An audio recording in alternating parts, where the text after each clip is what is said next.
So hello everyone, welcome to my channel commerce notes. आज हम management accounting जो हमने सब्जेक्ट स्टार्ट किया था उसमें चैप्टर 1 हम कर रहे थे, introductions to management accounting.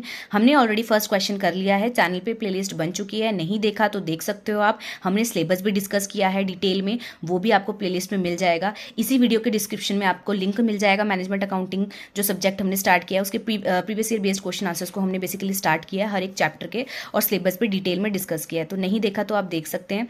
Telegram का लिंक भी आपको क्या है डिस्क्रिप्शन बॉक्स में ही मिल जाएगा, आप ज्वाइन कर सकते हैं, क्योंकि कोई भी वीडियो बनती है सबसे पहले वहां पे भेज दी जाती है ताकि आपको पता लग जाए। ठीक है, आज का हमारा क्वेश्चन है क्वेश्चन नंबर 2, जो कि वेरी इंपॉर्टेंट है। Discuss the nature of management accounting. तो आपको नेचर बताना है मैनेजमेंट अकाउंटिंग का, या फिर आपसे ये भी पूछ लिया जा सकता है इसी क्वेश्चन को और वे में, feature characteristics of management accounting. तो फीचर पूछ ले, कैरेक्टरिस्टिक्स पूछ ले, या फिर नेचर पूछ ले, तो आंसर क्या है ये आएगा। ठीक है, तो इससे पहले आपने अगर मीनिंग नहीं देखा मैनेजमेंट अकाउंटिंग का, जो कि हमारा फर्स्ट क्वेश्चन था, आपने नहीं देखा तो आप जरूर देख सकते हैं, क्योंकि उसके साथ ये फिर क्या है पूछ लिया जाता है, और ये दोनों मिलकर 15 मार्क्स का एक क्वेश्चन खुद में बनाते हैं। ठीक है, तो अब हम इस वीडियो को देखते हैं। आपने अभी तक चैनल को सब्सक्राइब नहीं किया तो कर लीजिएगा, और लाइक भी कर दीजिएगा इस वीडियो को। ठीक है, तो हम देखते हैं इसके फीचर कैरेक्टरिस्टिक्स या फिर नेचर ऑफ मैनेजमेंट अकाउंटिंग। तो क्या बोल रहे हैं ना, management accounting is of selective nature. Management accounting ना सेलेक्टिव नेचर की होती है। ऐसा क्यों बोला, तो वही देखते हैं हम कि उसका नेचर बताया इन्होंने कि इसका सेलेक्टिव नेचर होता है, तो वही देखते हैं कैसे होता है। कह रहे management accounting does not bring into play the entire data provided by financial accounting. पहले फर्स्ट वीडियो में हमने देखा था कि जो फाइनेंशियल अकाउंटिंग जब खत्म होती है ना, तब मैनेजमेंट अकाउंटिंग स्टार्ट होती है। फाइनेंशियल अकाउंटिंग करने के बाद जो भी डेटा आता है उसको मैनेजमेंट अकाउंटिंग यूज करती है अपनी आगे मैनेज करने के लिए। ठीक है, बट क्या मैनेजमेंट अकाउंटिंग सारा फाइनेंशियल डेटा यूज करती होगी? नहीं, मैनेजमेंट अकाउंटिंग उतना ही डेटा यूज करती है जितना उसके काम का है। सारा फाइनेंशियल अकाउंटिंग डेटा वो यूज नहीं करती, इसीलिए वो सेलेक्टिव डेटा लेती है। तो इसीलिए उसे बोला गया कि ये सेलेक्टिव इन नेचर होती है।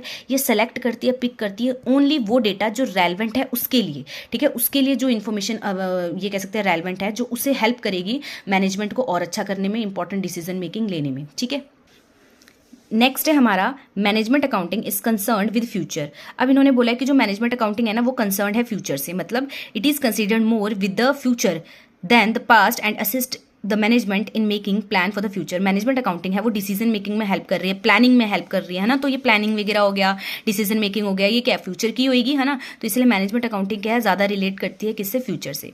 थर्ड है management accounting provide only data and not decision. देखो मैनेजमेंट अकाउंटिंग ना आपको डेटा प्रोवाइड कर देगी, पर डिसीजन तो आपने ही लेना है। तो कह रहे ये प्रोवाइड करती है आपको यूजफुल इन्फॉर्मेशन जो कि मैनेजर यूज कर सकते हैं राइट डिसीजन लेने में। दस जो मैनेजमेंट अकाउंटिंग है प्रोवाइड करती है ओनली डेटा, ना कि डिसीजन, वो तो आप ही को लेना है। फिर आता है management accounting has no specific set of rule.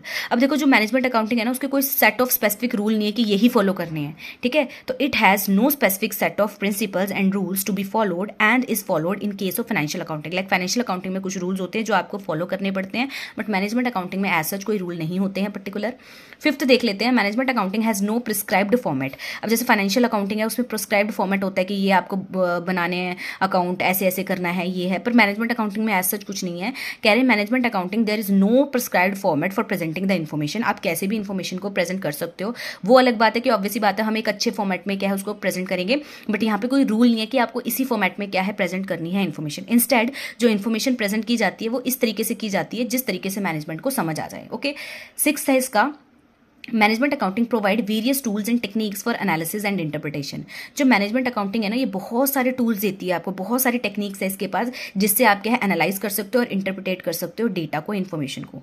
तो क्या कह रहे हैं कि जो मैनेजमेंट अकाउंटिंग है ये प्रोवाइड करती है हमें टूल्स हो गए, टेक्निक्स हो गए, ताकि आप एनालिसिस कर सको बहुत सारे ऑल्टरनेटिव जो आपके पास होते हैं, और उनमें से बेस्ट चूज करके क्या है डिसीजन मेकिंग कर सकते हैं हम। ठीक है, फिर सेवंथ आता है management accounting provide special devices for the controlling the affairs of the business.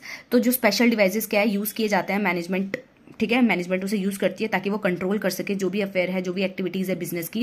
Like standard costing हो गया, बजटरी कंट्रोल हो गया, मार्जिनल कॉस्टिंग हो गया, प्रोजेक्ट अप्रेजल हो गया, परफॉर्मेंस रिपोर्टिंग हो गया, ये सारे के सारे क्या है इसमें करने के लिए बहुत सारे टूल्स और टेक्निक्स है। ठीक है, फिर है हमारा eighth, management accounting process the data supplied by the financial accounting. तो जो मैनेजमेंट अकाउंटिंग है ना, वो प्रोसीड करती है, प्रोसेस करती है उस डेटा को जो कि सप्लाई किया गया है फाइनेंशियल अकाउंटिंग के द्वारा। तो हमने यही देखा था कि फाइनेंशियल अकाउंटिंग जब खत्म होती है तो मैनेजमेंट अकाउंटिंग स्टार्ट होती है, और फाइनेंशियल अकाउंटिंग का जो भी डेटा होता है उसे यूज़ किया जाता है मैनेजमेंट अकाउंटिंग के द्वारा, आगे प्रोसेस किया जाता है। ठीक है, तो वही बोल रहे कि जो भी रो डेटा है सप्लाई किया गया है फाइनेंशियल अकाउंटिंग के द्वारा, उसको क्या है आगे प्रोसेस किया जाता है और अच्छे से इफेक्टिव प्लानिंग के लिए उसे यूज़ किया जाता है।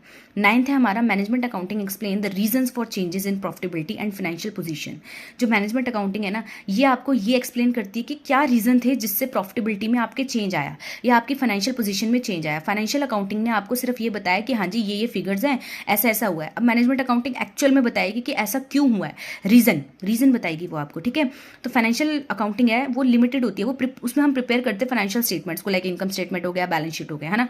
अब इनकम स्टेटमेंट प्रिपेयर की जाती है असरटेन करने के लिए, फाइंड आउट करने के लिए प्रॉफिट कितना अर्न किया है या फिर लॉस कितना सफर किया है एक बिजनेस ने, और बैलेंस शीट प्रिपेयर की जाती है ये देखने के लिए कि हमारी फाइनेंशियल पोजीशन क्या है एक पर्टिकुलर डेट में।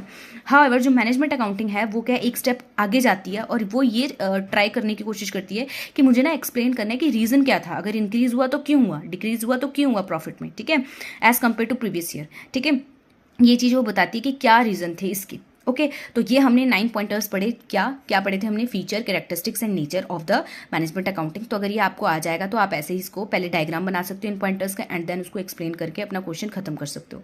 तो होप आपको ये वीडियो पसंद आई हो। अगर वीडियो पसंद आई हो तो लाइक, शेयर, सब्सक्राइब जरूर करें। Thank you for watching this video.